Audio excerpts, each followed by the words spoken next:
Are you new at diamond painting and wondering what tools I may need to start and complete my next project? And are you on a budget? Today's video, I'm going to show you the tools that you'll need above and beyond the toolkits we receive in our diamond painting kits, and show you how to shop on a budget.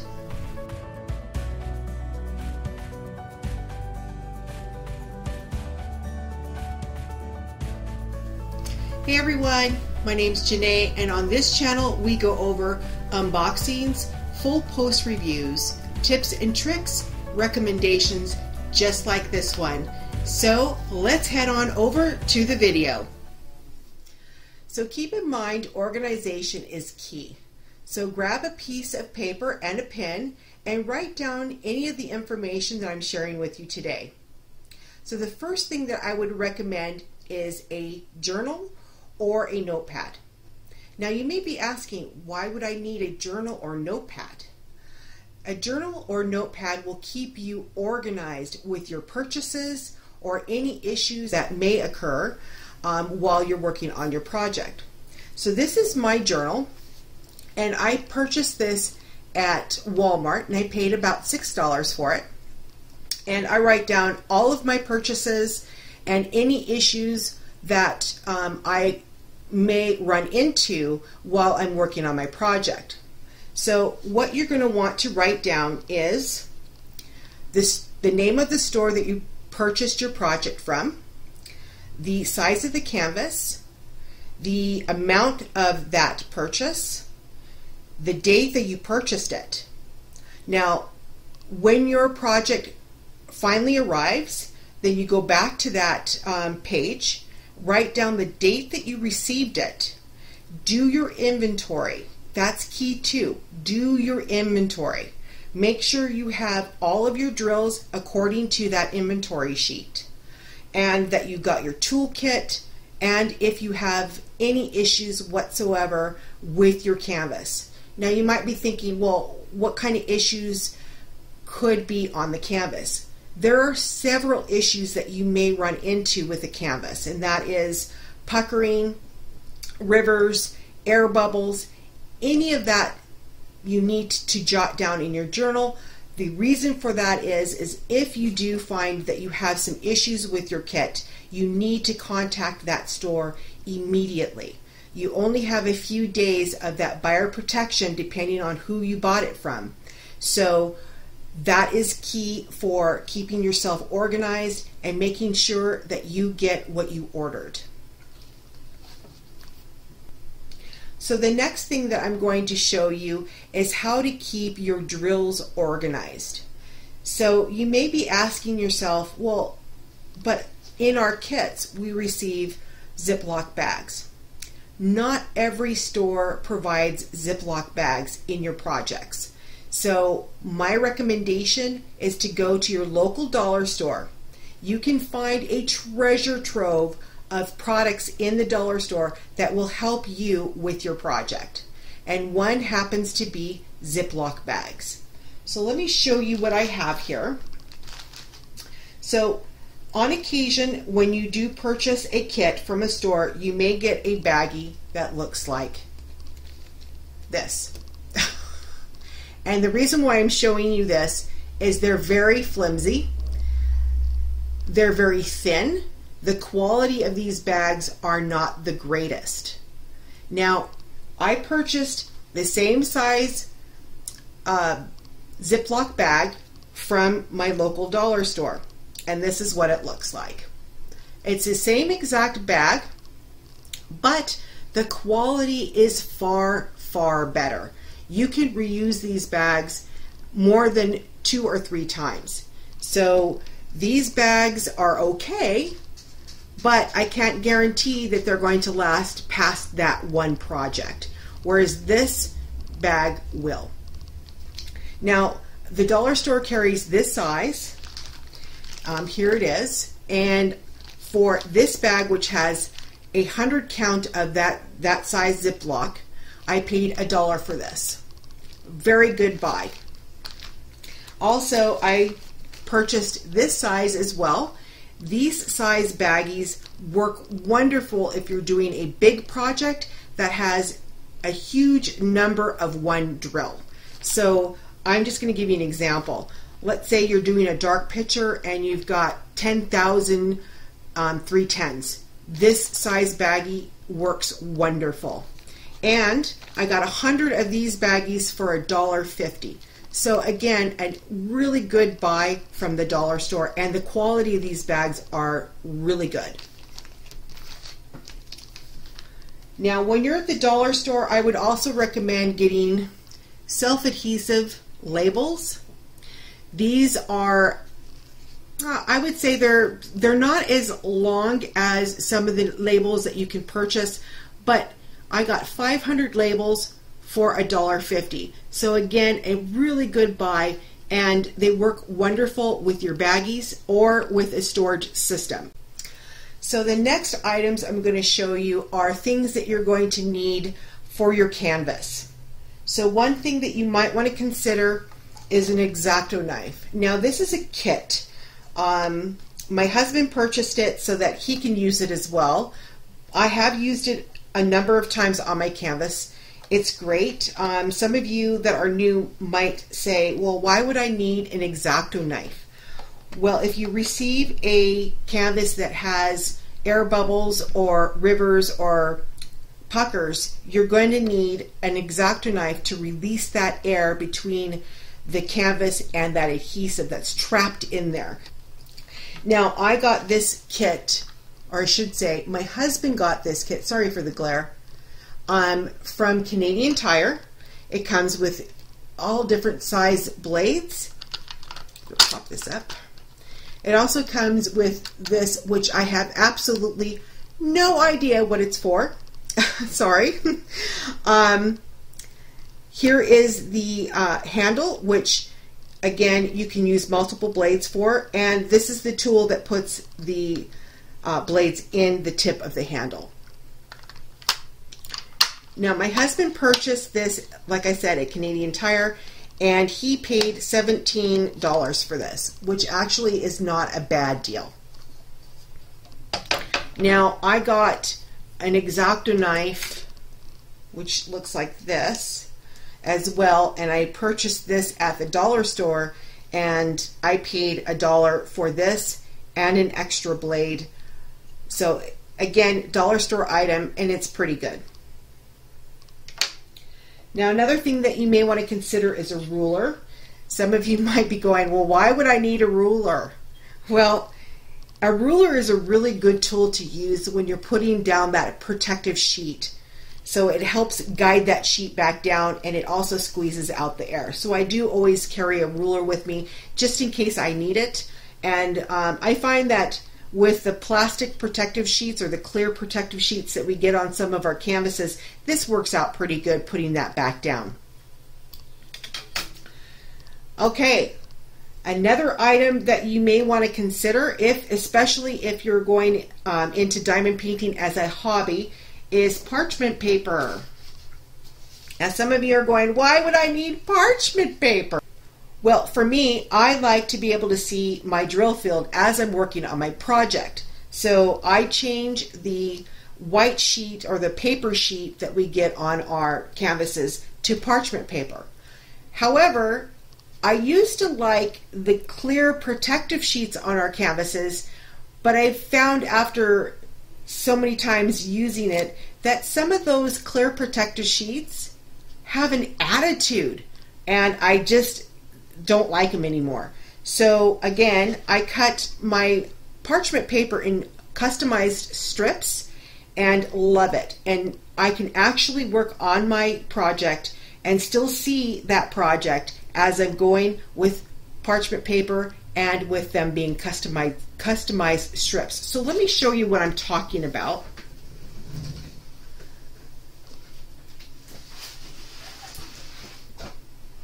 So here's a canvas that I just put parchment paper on. So as you can still see the drill field. It's a little blurry, but you can still see it. And that's one of the reasons why I like to take the paper, or the white one, protective sheet off, so I can actually see it. But this particular painting had a clear protective sheet on it.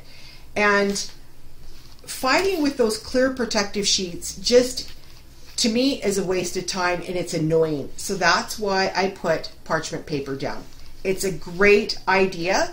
And if you would like me to do a video on how I do this, I would be more than happy to do a video on that as well. All right, so we went over the parchment paper.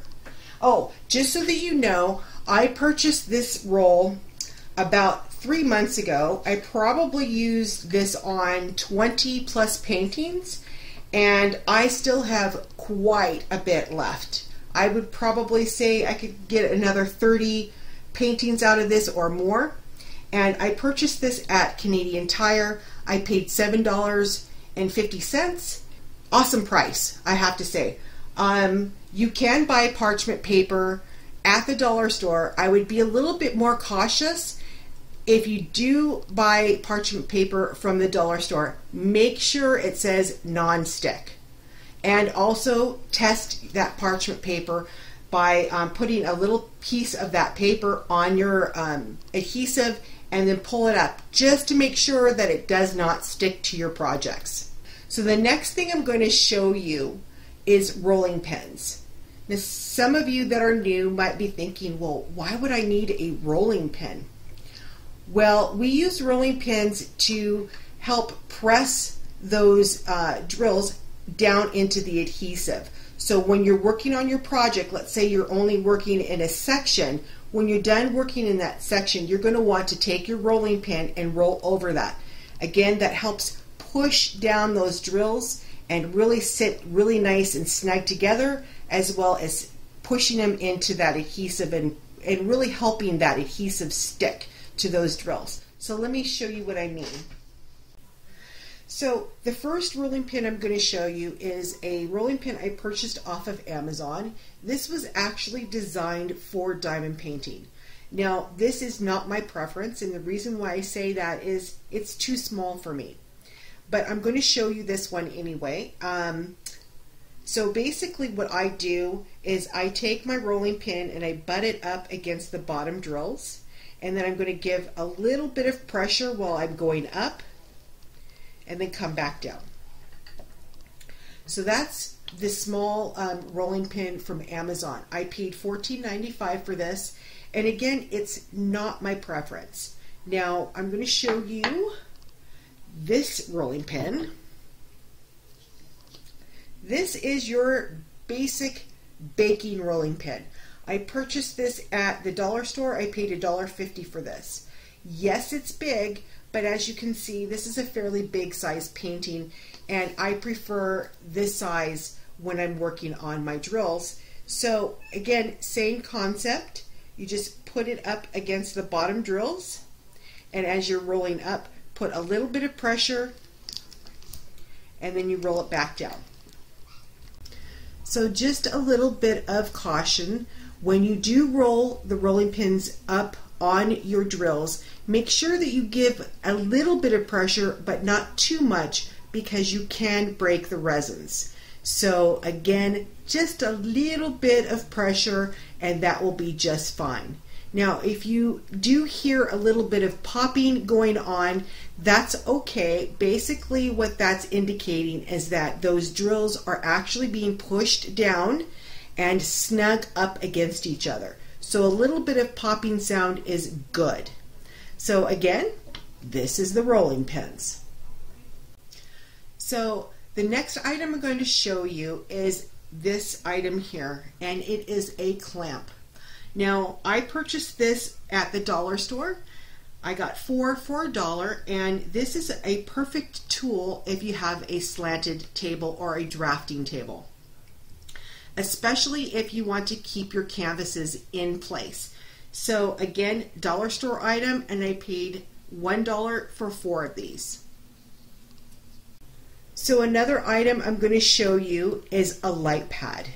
Now, if you're new to the craft and you're unsure if you're going to do this as a hobby, you may want to wait to purchase something like this. However, if you have made that decision that you're going to do this as a hobby, I would highly recommend that you purchase a light pad.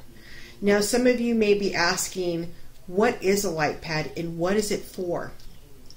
A light pad brings light from underneath the canvas so that you can actually see your drill field and those symbols a lot better than without. So as you can see, I'm just going to bring this up so that you can see this, if I can get it. So here you can see there is absolutely no light to this at all. It's pretty dark. Oops.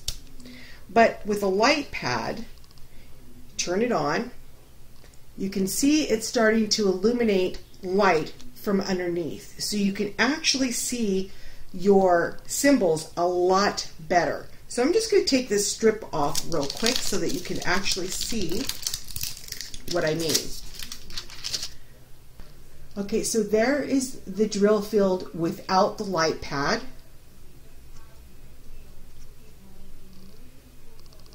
And there's the drill field with the light pad. So it makes a big difference when you're working on your project. Again, if you're new to the craft and you're unsure if you're going to make diamond painting a hobby, you may want to wait on a purchase like this. But if you are going to do this as a hobby, I would highly recommend a light pad. Now, light pads come in different sizes. The light pad that I currently use is what we call a 3A. So I'm just going to bring it out. Oops, and I turned it back on. So let me turn this off real quick. There. So this is a 3A. I'm going to bring it out so that you can kind of see how big it is. It's pretty big. If you're beginning and have decided that you're going to do this as a hobby and you really want a light pad, I would highly recommend an A4. An A4 is smaller and it's a lot less expensive. So an A4 could range between $14.95 on up to $35.95 depending on the store in which you buy it from. The A3 costs $49.99 on Amazon. It's excellent for those that like to do bigger paintings. And the nice thing is it illuminates a lot more of your canvas. So that is your light pads. So now that you've got your project done and completed, there are a few items you're going to need to get that project ready for sealing. And that's if you choose to seal. You don't necessarily need to seal, but most of us do. So how are you going to get your canvas prepared for sealing? One thing you're going to need is a toothbrush. Now some of you are going, what? Why would I need a toothbrush? Well, as you're working with your canvas or your project, that project may end up having some dust or hair, little particles. You want to gently take your toothbrush and just run that over your drills like this, and that's going to push or get rid of all of that stuff that has accumulated on your project as you've been working on it. So a toothbrush is an excellent tool to do that with. Another thing that you're going to need is baby wipes. Now don't laugh. Yes, you need baby wipes. Now the reason why I say that is after you've gotten all of the debris or whatever that may have accumulated on your project as you're working on it and you're using that toothbrush, it won't get any residue of the wax that may accumulate on those drills while you're working on the project. So baby wipes will help clean off that residue, any type of residue, if it's wax or anything else. It will clean that right off and it'll make your drills really shiny.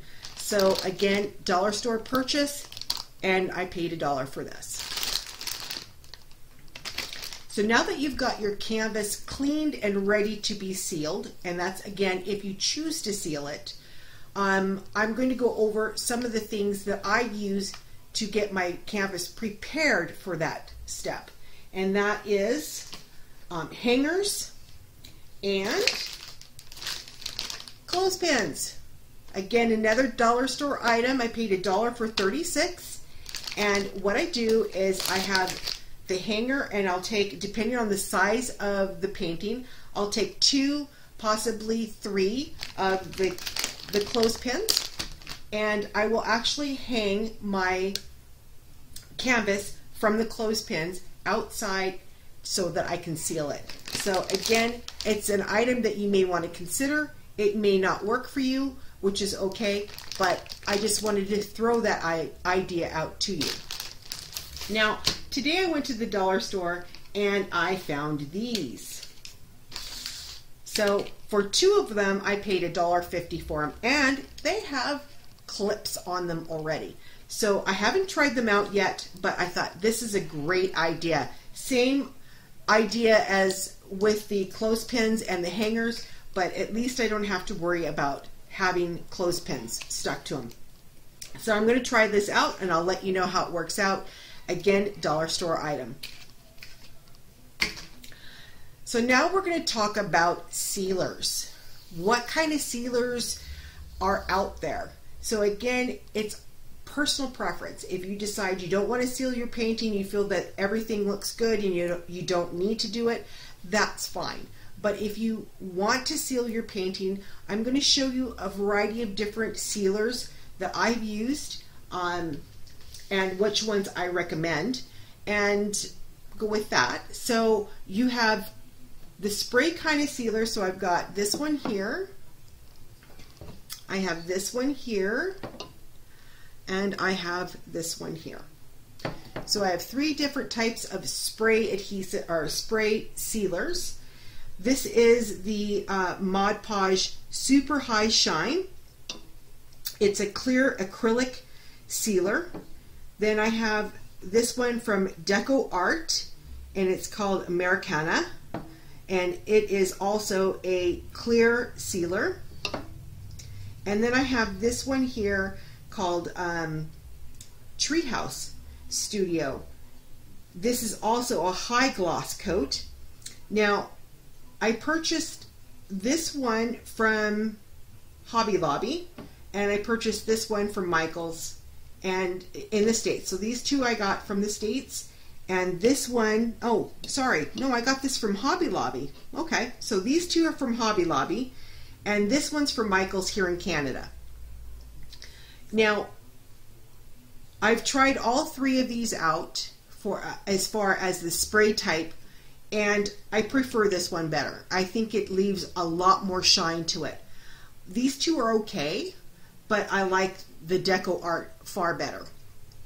The only reason why I have this type, and I'll go over it as well, but this type as well, is during the winter time here in Winnipeg, you cannot use these in the house. The chemicals and the odor of these are so potent that even after sitting outside hours, it makes me dizzy, it makes me sick to my stomach. So I cannot use these in the house. That's the only reason why I don't use these during the winter time. But as I said, this particular one is my favorite, and it's called Americana. It's from Deco Art. So the other ones I have are these ones here. Get this one here. So bring that one here. So this is the Mod Podge Gloss. This is another item from Deco Art, and this one is also Mod Podge. Now this is the Super Gloss. Now I've used it. I'm not really impressed with it, but some people do like it. I don't find it very super. It's just my opinion, but it could have been the way I implied it too. So I'm going to try it again. I do like this particular one. It seems to leave the shine on the drills, and it's the odor that these 2 products have is like an 1/8 of what the sprays have. So that's one of the reasons why I like these 2 products as far as the smell goes. but this one seems to be a lot more shinier than this one. Now again, it could have been the way I applied it, so I'm not going to count them down yet because I've only used it once, but I've used this several times. This one here I've used once. Again, I wasn't super impressed with it, but I found that it was it just didn't bring out the shine that I like to see out of the diamonds. So again, I'm going to try it again just so that I'm 100% sure about it. Yeah, it is what it is. Now I actually got these two items at Michael's in the States, and I got this one from Michael's here in Canada. The one thing I do like about the Mod Podge is it is waterproof, and that is for me an added bonus. Now if you're going to use this type of sealer, you're going to need a brush. So I got this at Michael's when I purchased my first Mod Podge, and it is a Mod Podge brush, and it's great. But again, it depends on if you're going to use this type of sealer versus the spray. So there you have it. Those are the tools that I use above and beyond the toolkits that we receive in our diamond painting kits. Now, if there's a tool that I didn't bring up in the video that you use, let me know about it in the comments below. I would love to hear from you. And if you're new to the craft and have questions, let me know about that in the comments below, and I will get back to you as soon as possible. If you like the video, give it that thumbs up. I'd greatly appreciate that. And if you didn't like the video, it's okay, I understand. But if you can let me know in the comments below what you didn't like about the video, that will really help me improve my videos in the future. If you haven't subscribed, please do subscribe. I would love to have you join the family. But don't forget to hit that bell. The bell will indicate when I've uploaded my current video. So if this is morning for you, have a very pleasant morning. If this is afternoon for you, have an excellent rest of your afternoon. And if this is evening for you, have a very restful evening. Again, my name is Janae, and thank you for sharing some time with me on The Review. We'll be talking real soon.